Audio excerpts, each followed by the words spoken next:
Graças a Deus, amém? Abra a tua Bíblia no livro de Lucas. Hoje nós vamos estudar um pouco o livro de Lucas. Essa semana eu estava lendo o livro de Lucas. Comecei a ler novamente, né? Já li, nem sei quantas vezes eu li o livro de Lucas. E sempre Deus tem algo novo para ministrar no nosso coração, para falar com a gente.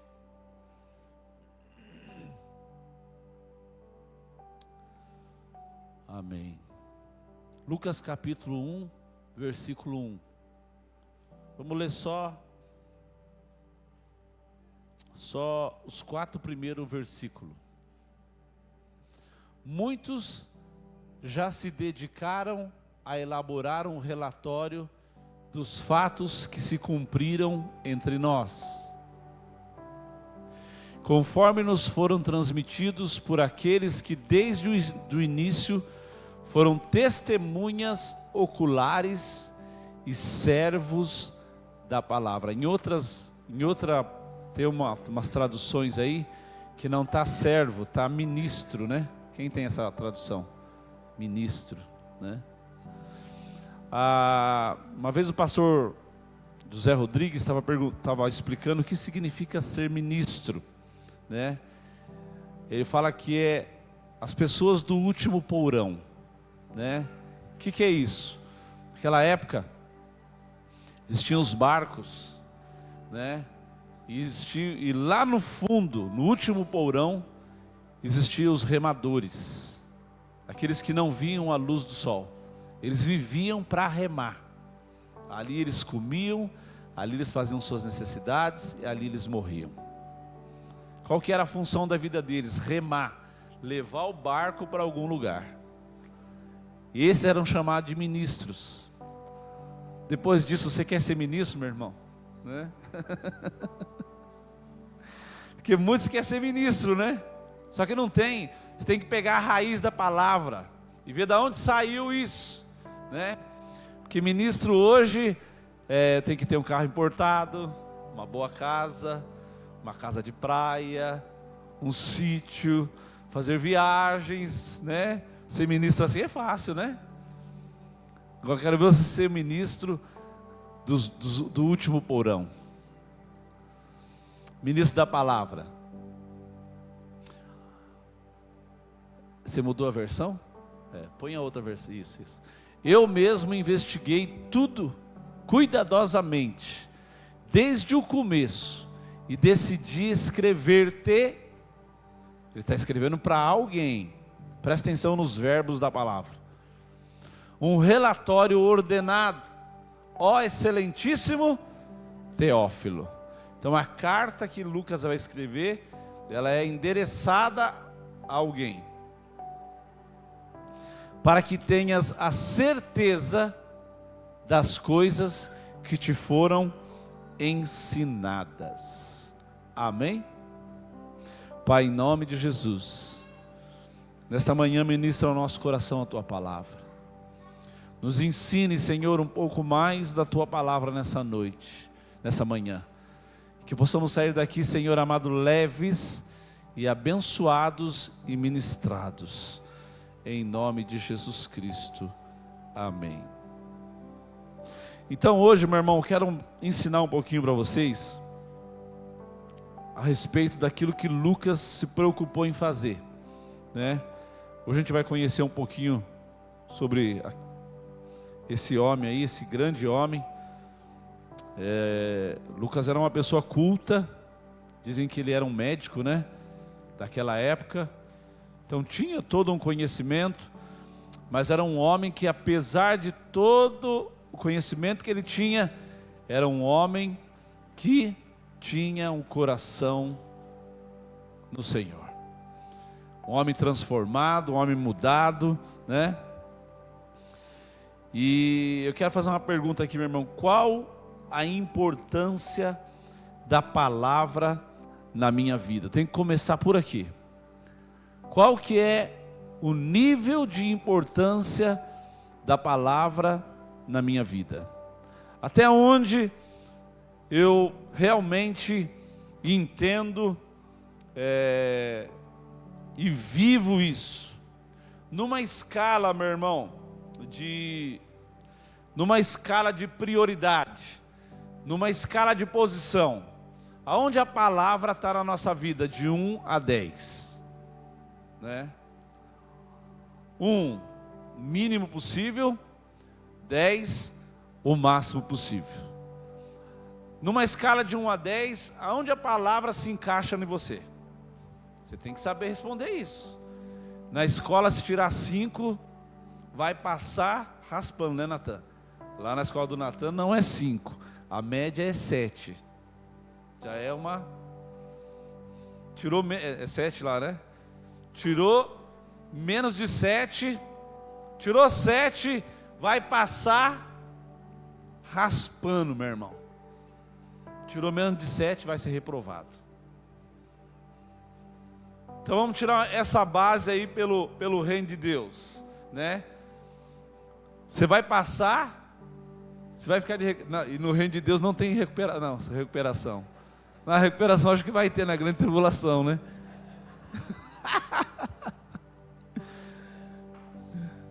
Ou você vai ser reprovado. Então quem que determina isso? Somos nós. Somos nós, né? Então você, aonde que está, meu irmão, né, a palavra na tua vida? Você está ali no 3, no 4, está ruim, meu irmão. Se estiver no 3, se estiver até no 5, você não está bom não. Mas se você já passou um pouquinho do 5, aí você está começando a entender o reino. Você está começando a permitir que isso se torne uma realidade na sua vida. Então, meu irmão, quero ensinar um pouco hoje aqui sobre o cuidado que Lucas teve em registrar com riquezas de detalhes os fatos que lhes foram passados.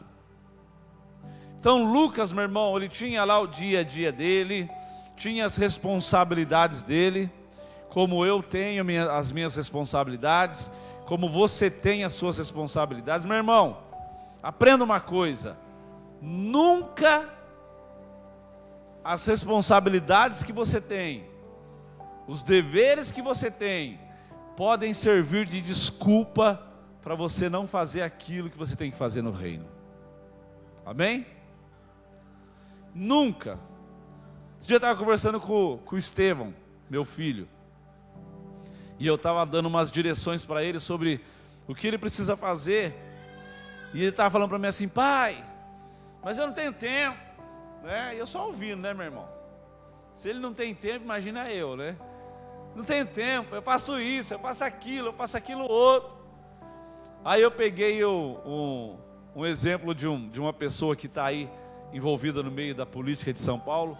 Eu falei assim para ele assim: mas essa pessoa, ela tem 40 empresas.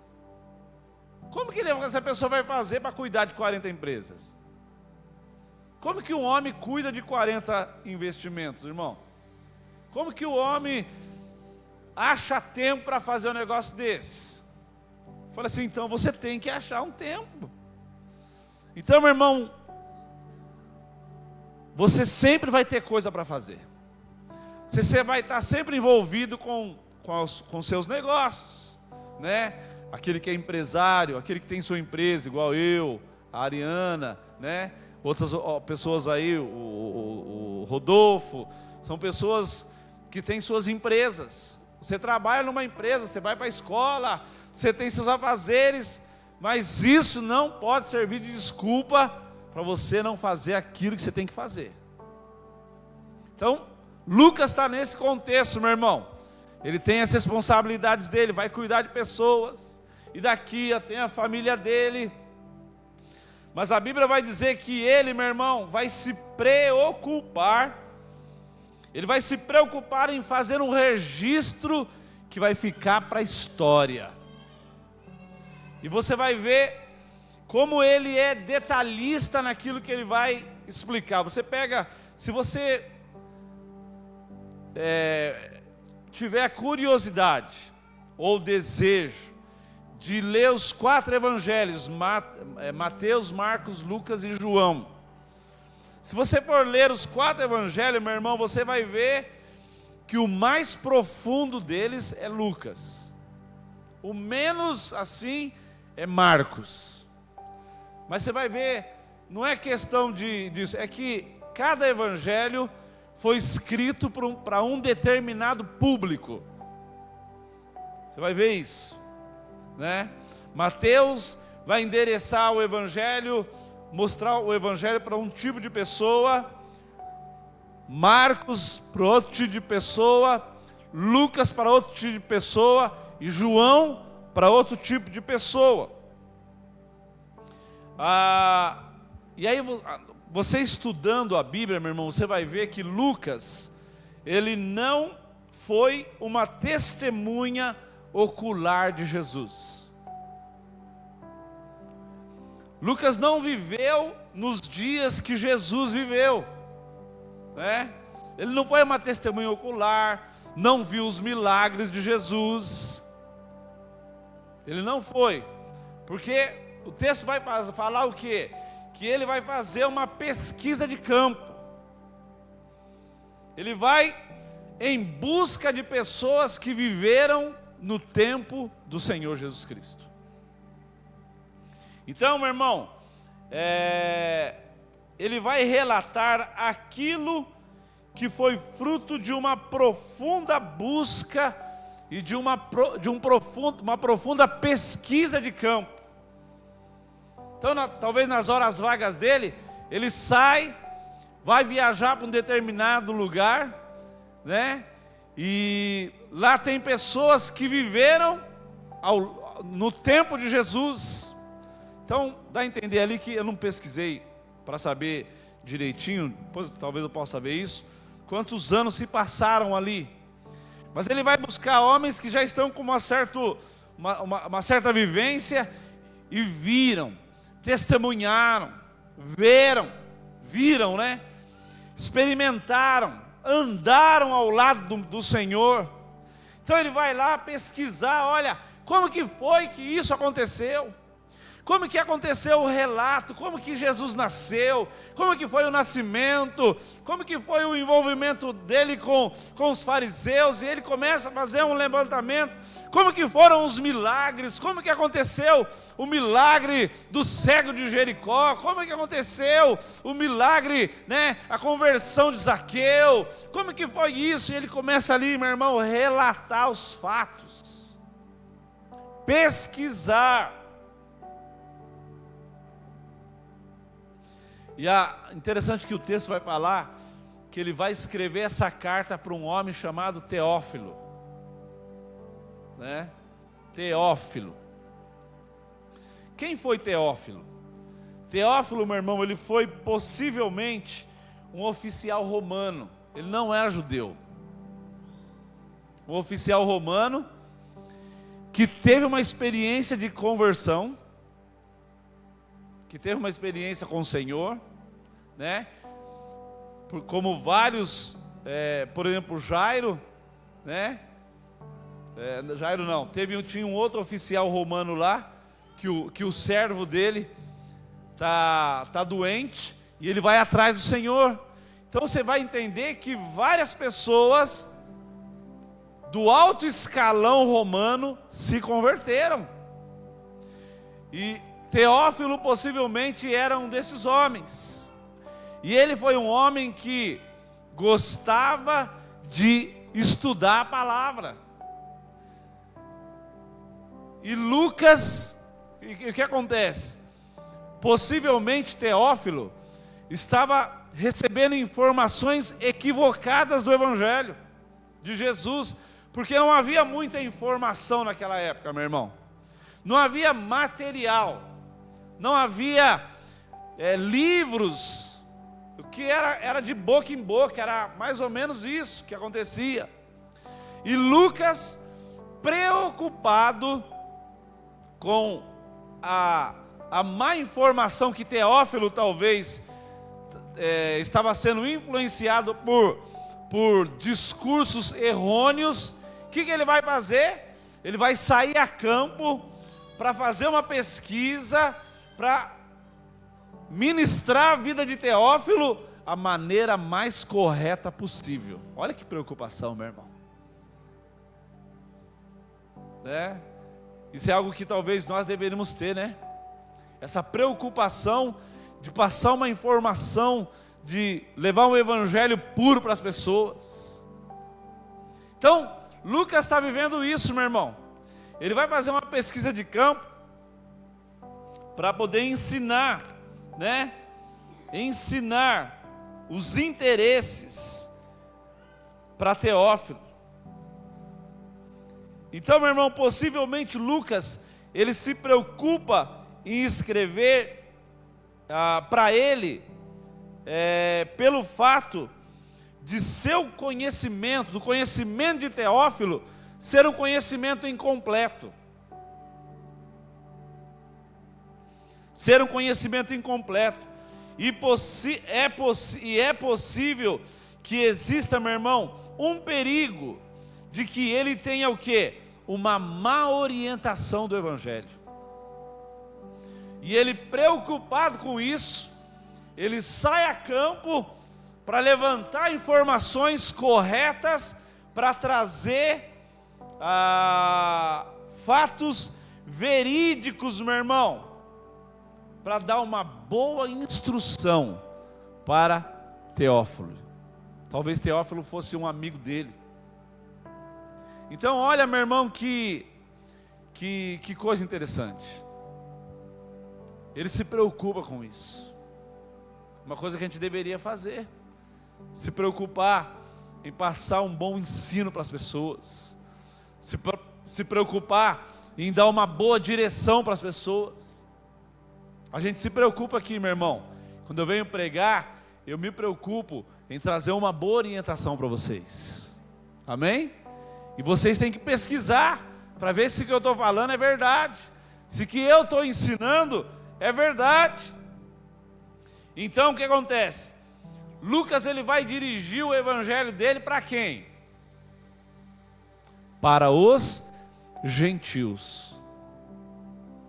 Então, o alvo de Lucas, quando você lê desde o primeiro capítulo de Lucas até o último capítulo de Lucas, o alvo é para os gentios, não para os judeus. Então, por isso que Lucas é um evangelho escrito aos gentios. Quem que é gentios? A gente fala assim gentios, e tem muitos irmãos que não sabem o que é gentios. Gentios era aquele povo que não era considerado o judeu. Então ele era os gentios, né, da época, que não faziam parte dos descendentes de Abraão, os filhos de Abraão, né? Por exemplo, nós somos gentios, meu irmão, né? Então toda pessoa que é nascida da linhagem de Abraão para cá, eles são considerados judeus, né? E todos que é nascido da outra linhagem são os gentios. E a Bíblia diz que Jesus veio para os judeus e para os gentios. Nós fomos aqueles lá que está em João capítulo 15, né? Nós somos enxertados na videira. Foi enxertado lá, né? O amor de Deus nos enxertou lá, graças a Deus por isso. Então hoje, meu irmão, eu gostaria de analisar com vocês sobre qual o nível de pessoas que existiam naquele contexto em que Lucas está escrevendo. Qual que é o tipo de pessoa que existia naquele contexto de que Lucas está escrevendo? E Lucas, meu irmão, quando você vai ver aqui, ele vai destacar duas atitudes dessas pessoas que eles relataram os fatos. Então Lucas, ele vai mostrar como eram as pessoas que ele investigou, que ele pesquisou, como que eram essas pessoas que foram entrevistadas por Lucas. Primeiro, ele vai falar o quê? Que eram pessoas que foram testemunhas oculares, né? Testemunhas oculares. Olha lá, ó. Conforme nos foram transmitidos por aqueles que desde o início foram testemunhas oculares de Jesus Cristo. Pessoas que evidenciaram, pessoas que viram.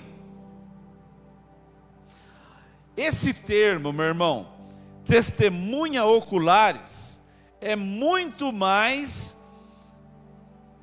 do que simplesmente olhar uma cena. Então presta atenção nisso aí, né? É muito mais do que olhar uma cena. É muito mais do que contemplar o momento. É muito mais do que isso. Essas pessoas, meu irmão, são pessoas que tiveram o quê? As suas vidas transformadas por aquilo que elas viram. Amém? Você olhar uma coisa é uma coisa. Você olhar e aquilo transformar a tua vida é uma outra história. É desse tipo de olhar que Lucas está falando. Pessoas que viram e foram transformadas. Pessoas que foram impactadas por aquilo que elas viram. Pessoas que tiveram as suas vidas mudadas por aquilo que elas viram. Porque você pode ver muita coisa e você continuar sendo o mesmo. Você pode, meu irmão, ver coisas extraordinárias, mas a tua vida não muda. E significa que aquilo que você viu não tem poder, ou você não permitiu que aquilo mudasse a tua vida. Então Lucas vai falar de um tipo de pessoas que viram e foram mudadas, foram transformadas, né? Foram transformadas, tiveram uma mudança de comportamento. Amém? Quando acontece isso, meu irmão? Quando acontece, uma pergunta, quando acontece a mudança de comportamento? Quando a verdade do Evangelho, meu irmão, confronta com a maneira de viver e você é convencido de que você está errado. A gente chama isso, né? Aí que acontece? Acontece uma mudança no teu interior. Hoje, nós chamamos isso de novo nascimento. Conversão. Conversão. Novo nascimento. Então é esse tipo de pessoas que Lucas está pesquisando. Pessoas que viram aquilo que eles viram, presta atenção, confrontou com aquilo que eles viviam. E no confronto dessas duas realidades, produziu uma terceira realidade, que foi a conversão deles. A mudança de rumo deles. A mudança de posicionamento deles. A mudança de mente deles, meu irmão. Aí eles vão testemunhar de algo que eles viram, mas que mudou a vida deles. Entendeu o Evangelho? Entendeu como uma pesquisa mais profunda, aquilo que você lê não é tão superficial assim? Quando você entra nas entrelinhas do texto Quando você começa a meditar, você vai ver, meu irmão, que há algo mais profundo ali. Aleluia! Glória a Deus, amém? Então nós chamamos isso do quê? De novo nascimento.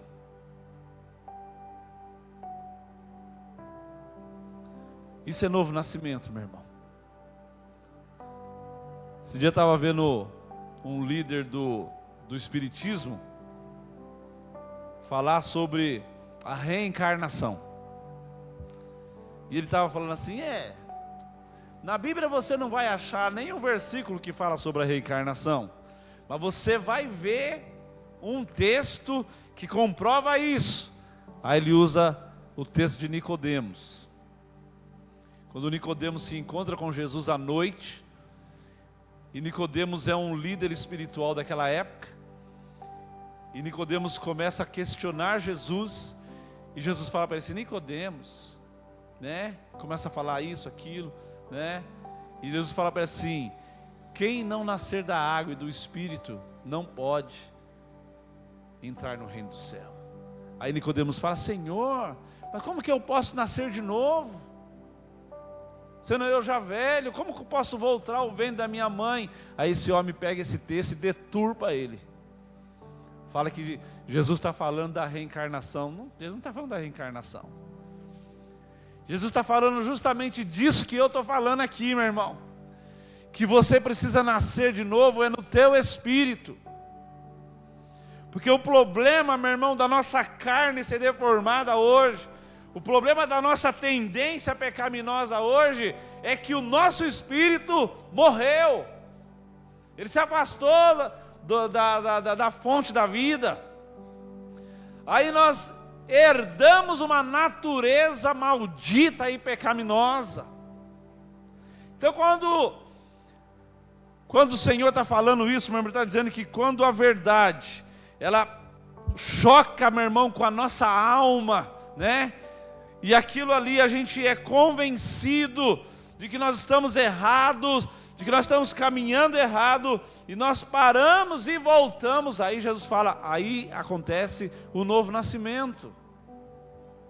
Aí você é mudado, e aí você começa a ter um outro tipo de comportamento. Então, meu irmão, aí é quando acontece a verdadeira mudança.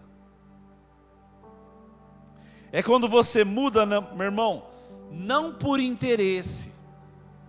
Como que você avalia o novo nascimento? É quando você muda não por interesse. Se você não mudar, você vai perder o auxílio emergencial do Lula, do governo. Aí, meu irmão, eu não posso perder o meu auxílio. Eu não sou contra o auxílio. Sou contra quem não merece ganhar e está ganhando. E tem muita gente aí, meu irmão, não quer trabalhar mais, não quer ter calo na mão. Então, se você não mudar, você vai perder o auxílio, viu? Então eu mudo. Mas eu mudei por quê? Por interesse. Se eu não mudar, eu vou perder. Isso não é mudança. Então, quando você muda, meu irmão, por interesse, essa mudança, mais cedo ou mais tarde, você vai voltar ao que você era. Quando você muda, meu irmão, quando você muda para agradar pessoas. Eu não posso mudar só para agradar a Patrícia.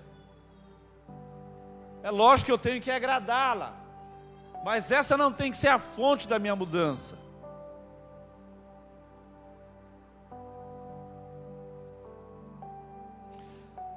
Eu não posso mudar, meu irmão, por essas coisas.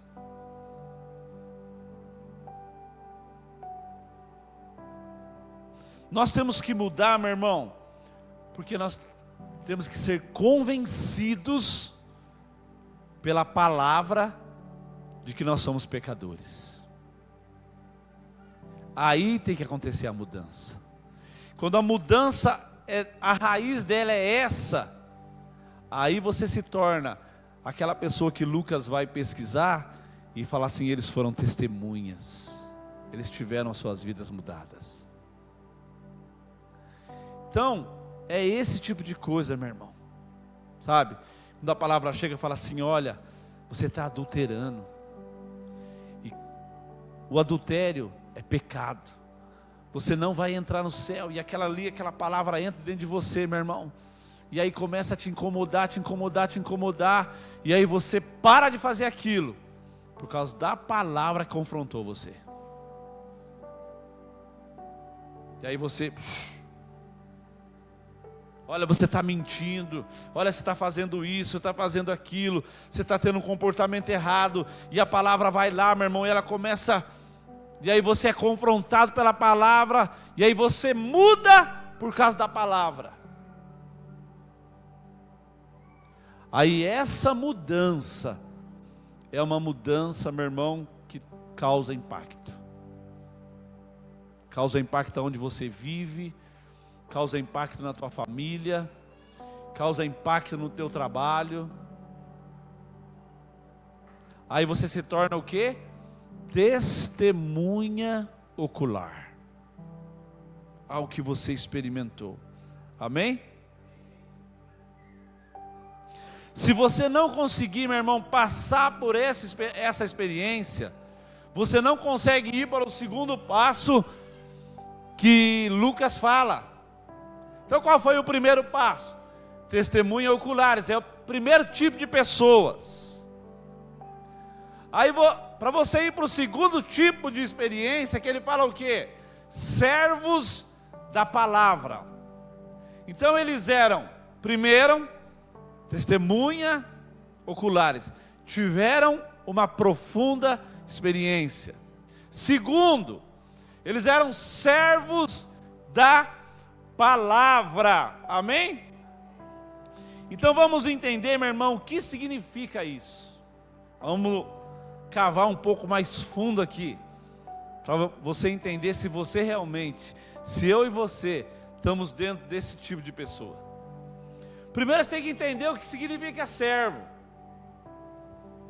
A gente não vive uma escravidão, né? Assim. Então a gente tem uma mentalidade muito fraca do que é servo. Então, para você entender o que é servo, servo é uma pessoa que é dependente de um senhor. Ele é dependente de um senhor, dependente de um poder, dependente de uma força incontrolável. Escravo, aquele que não é livre. Então servo, meu irmão, é quem não é livre, quem não tem direito. Está engrossando o negócio aí. Então o texto está dizendo que eles são servos da palavra. Então eles não têm direito, não são livres, não tem bens. Esse é o servo. Amém?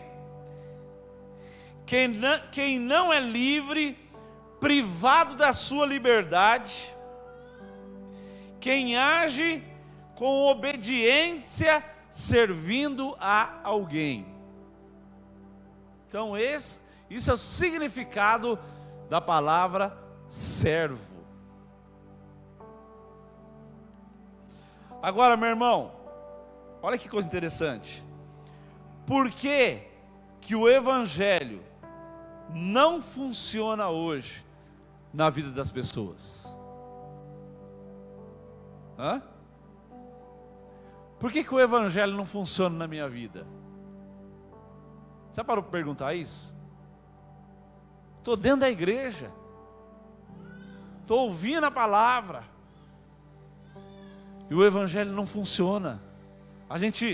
São poucos, meu irmão, que evidenciam o funcionamento do reino de Deus na vida dele. A maioria é religioso. A maioria vem para a igreja para cumprir uma tabela, para um desencargo de consciência.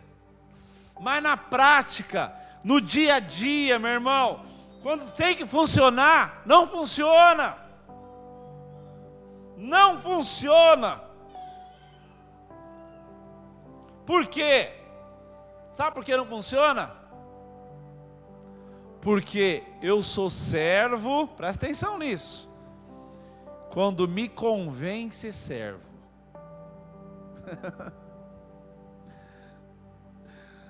Quando me convém, eu sou servo. Mas quando não me convém, eu não sou servo. Então, o texto, Lucas está falando, meu irmão, que esses homens, eles eram servos da palavra. Eles não tinham escolha, não tinham opção, não eram livres, não tinham bens, não tinham direitos. O que eles tinham é a palavra. Mas o que acontece hoje, meu irmão? Eu obedeço até o nível da minha conveniência. Quando não me convém mais, eu me abstenho.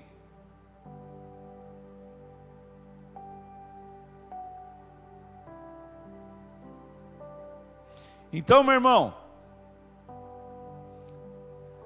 aqui nós conseguimos entender aqui eu consegui entender o que o pastor José falou lá na reunião que eu fui, eu e a Patrícia, nós fomos lá, no pastor Clodoaldo.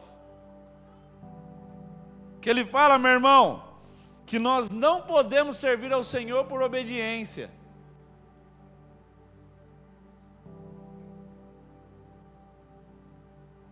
Não, você não pode servir ao Senhor simplesmente por obediência. Você tem que servir ao Senhor por submissão. Amém? Por que acontece? O pastor José falou o seguinte, que a obediência, o que está ligado à obediência? Vontade, sim? Inteligência e emoções. Então isso está ligado à tua obediência. A minha vontade, a minha inteligência e a minha emoção. Então eu vou obedecer de acordo com esses 3 níveis de sentimento. Se a obediência vai atingir a minha inteligência, as minhas emoções vão ser abaladas, eu não vou obedecer. Agora, um servo tem vontade? Sim ou não? A vontade dele é a vontade do Senhor. Um servo age livremente por causa da inteligência dele, ele até pode ser inteligente, mas ele não vai agir. Um servo, ele age pelas emoções dele? Não, porque a emoção dele está submetida ao Senhor dele. Ele até sente a emoção, mas ele não pode usá-la, porque ela tem que estar submissa ao Senhor dele. Está entendendo, meu irmão? Então, por isso que você serve a Deus, não pela sua obediência, mas pela sua submissão. Então, às vezes você vai ser confrontado com a palavra. As suas emoções, a sua inteligência, a sua vontade vai ser confrontada. Mas você não vai fazer por causa que você está sentindo essas coisas. Você vai fazer porque você entende que você tem que estar debaixo da submissão da palavra. A palavra tem que estar acima dos teus sentimentos, meu irmão. Por isso que toda vez que você serve a Deus pelo aquilo que você sente, você vai quebrar a cara. Porque palavra não é sentimento.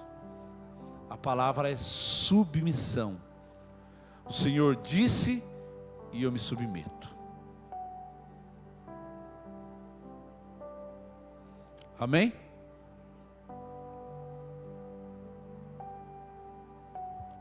Então, meu irmão, é nesse nível de relacionamento que as coisas começam a acontecer na minha vida. Sabe por que o evangelho não funciona hoje? Porque não há esse nível de relacionamento. E aí não funciona.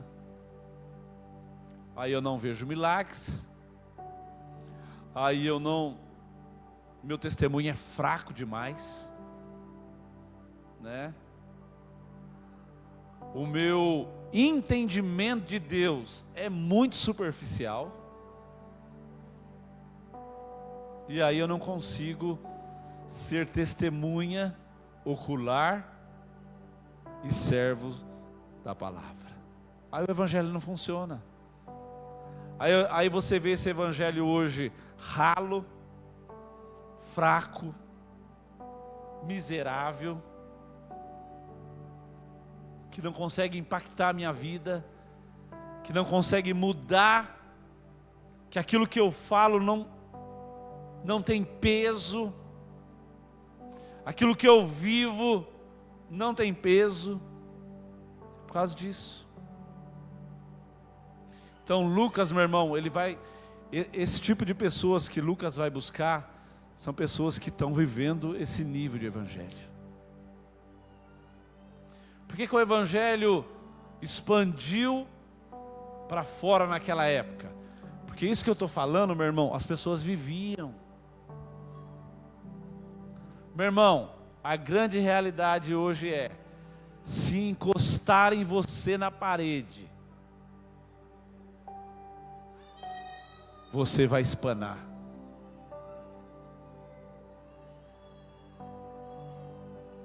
Se apertarem você um pouco mais, você vai espanar. Sabe o que é espanar? Espanar é uma rosca. Você aperta a rosca, quando o fio dela, né, já está gasto, quando você aperta, ela espana e ela roda louca. Ela não dá mais, ela não serve mais para fazer aquilo que ela foi criada para fazer, que é apertar, que é travar, que é segurar. Se encostarem muitos de nós na parede hoje e apertarem a gente, meu irmão, a gente espana. Porque nós não temos isso. Então, nós precisamos voltar a essas coisas, meu irmão. Nós precisamos voltar a essas origens. Então, meu irmão, é nesse nível de relacionamento aqui que as coisas começam a acontecer na nossa vida. Aí você pega, por exemplo, exemplos, por exemplo, José do Egito. Você vai ver isso acontecer na vida dele. Um homem que foi jogado num império extraordinário. Naquela época, meu irmão, o Egito era como se fosse os Estados Unidos hoje, China hoje. E aí, interessante que você vai estudar, você vai ver que não podia ser faraó se você não tivesse uma descendência de famílias faraônicas. E Deus vai colocar um líder que tem uma descendência judia.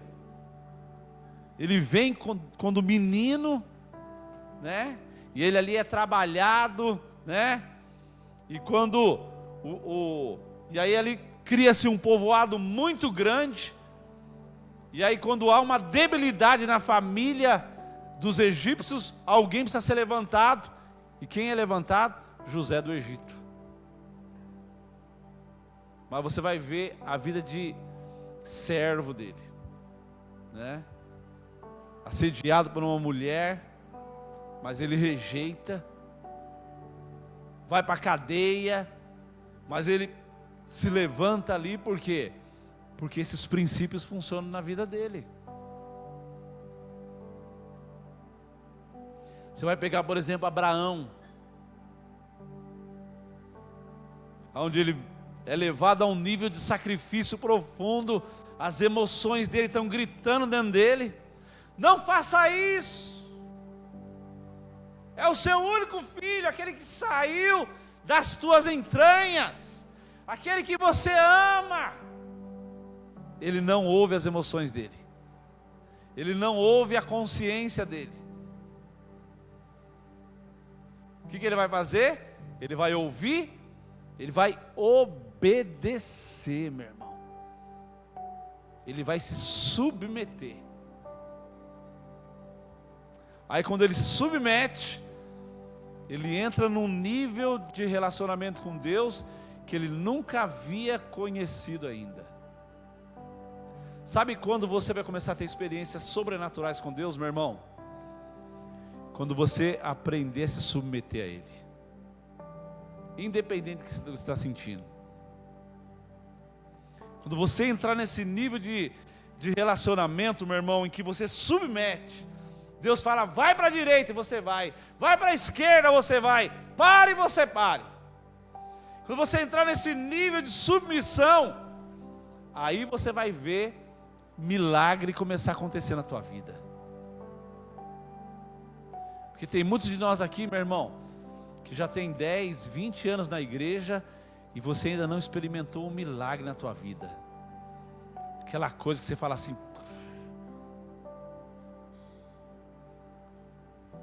esses dias eu estava no banco, meu irmão, conversando com a gerente do banco. Eu já falei isso na igreja. Conversando com o gerente do banco, e eu comecei a testemunhar alguns milagres da minha vida para ela. Ela parou o serviço dela e ela ficou ali, e aquilo que eu estava testemunhando, meu irmão, eu percebi que estava entrando dentro deles. E ela falava: nossa, pastor. E ela esqueceu que ela tinha que trabalhar lá, e ficamos conversando quase mais de meia hora, meu irmão. E eu testemunhando, falando: olha, um dia Deus fez isso comigo, e comecei a testemunhar. Então, meu irmão, testemunha ocular. É esse tipo de pessoa que Lucas está.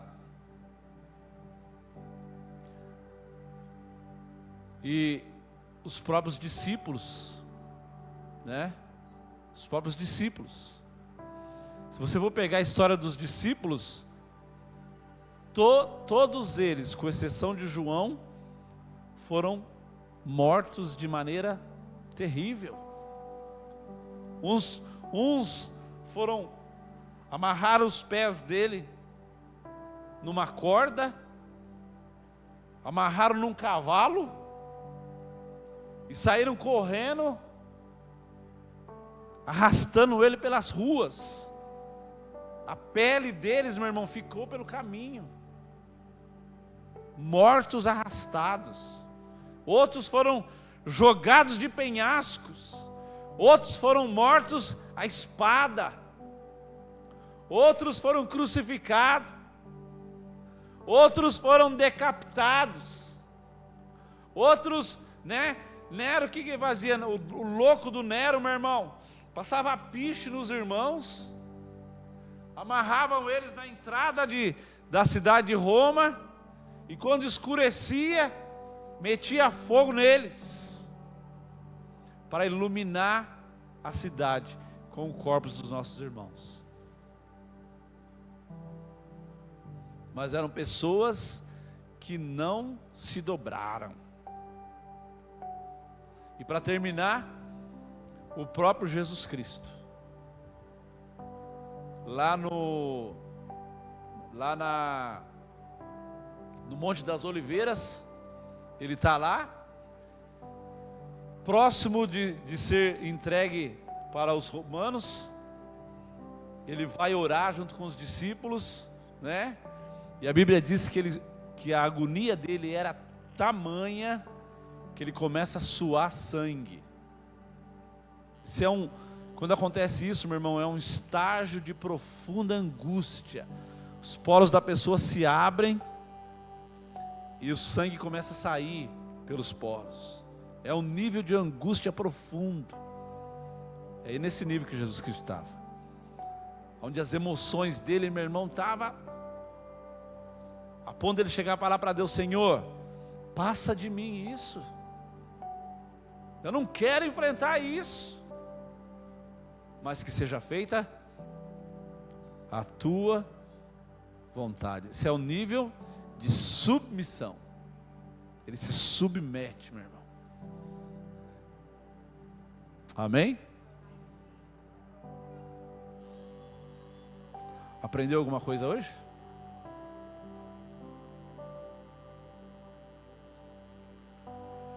Então, meu irmão, é isso que Lucas vai testemunhar. Aí ele começa a relatar, né? Então, qual que é o nosso desafio? Qual que é o nosso desafio? É nós entrarmos nesse nível de submissão. Entrarmos nesse nível, meu irmão, de entrega. E aí você vai ver que o Evangelho funciona. Funciona.